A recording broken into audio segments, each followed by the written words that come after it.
Guys, it has been forever since I've been able to come to you guys and talk to you about a health and wellness type of video. I have been really throwing myself into planner madness, okay?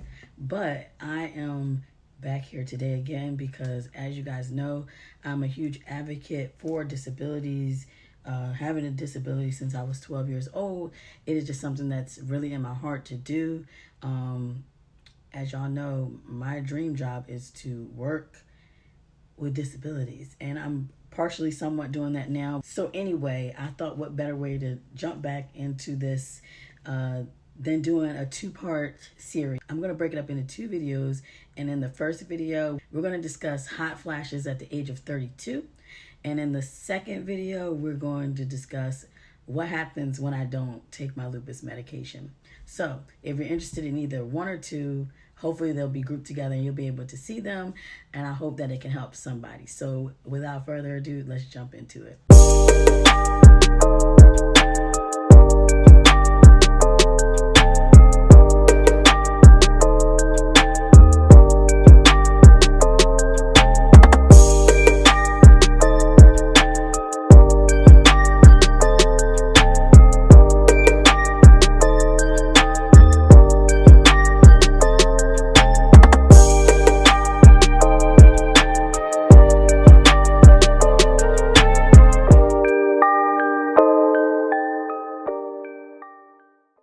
Long story short, as you guys know, I am a survivor of cervical cancer. So I was having some concerns with myself. I took myself to the doctor, and my doctor said, you had nothing to worry about. And then lo and behold, I had went to go get another opinion from somebody else, and I have full-blown cervical cancer. Okay. So it was like, wow, okay, and of course, something that was very painful was the ability for me to not be able to have children. And so there's a whole nother video about that. I'll link it down below. But one of the side effects to having radiation treatment, chemotherapy, all that good stuff on your lower region is the fact that it sent me into early menopause. So if you don't know, I know a lot of people have heard like menopause is what old ladies get when they don't have a period anymore. That's basically it, but it's not, that's no. Like anybody can be put into early menopause if they have, an issue with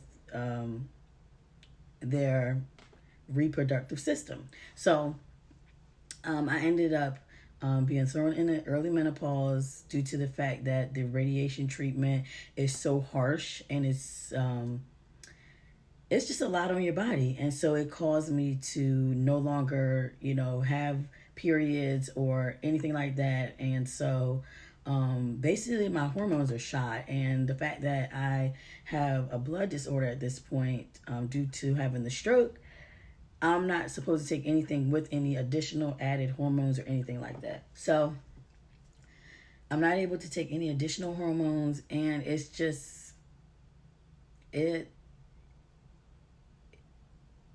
sucks, like,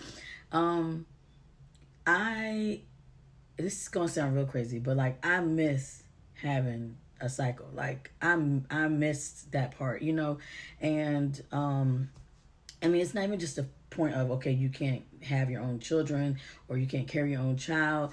It's like the fact of, it's the whole package together. And so one of the side effects for me is hot flashes. And it's crazy because everywhere I go, like I have to usually take a fan with me, and I have a little portable fan. So this is my fan, and I take this fan when I travel. I take this fan, it sleeps next to me at night. The fan goes everywhere with me. I will just get hot for like no reason, and I can't explain it. I mean it's a side effect. So that is, being 32 now and like getting hot, and I'll be around people and they'll be like, oh, I'm having a hot flash. I'm like, oh really? Because I have them all the time, and sometimes people can't like understand, like, oh, you know I know hot flashes, girl, no, it's a hot flash, and it almost feels like your body's on fire a little bit. Like, not fire, like it's just, you just are really hot, and it's like you'll be hot, like I'll be hot on, like I'll feel hot, but if you touch me, I won't really be hot. Does that make sense? So that's just my experience with it. I mean, I'm not the book writer on hot flashes, but this is just my experience with it. So things that I do when I have a hot flash, I'll drink a cold bottle of water. So I stay with a bunch of waters in the fridge. I drink a cold bottle of water, and that usually will like bring me down for a little bit. And of course, I sleep with my fan like every night. I have to have my fan on.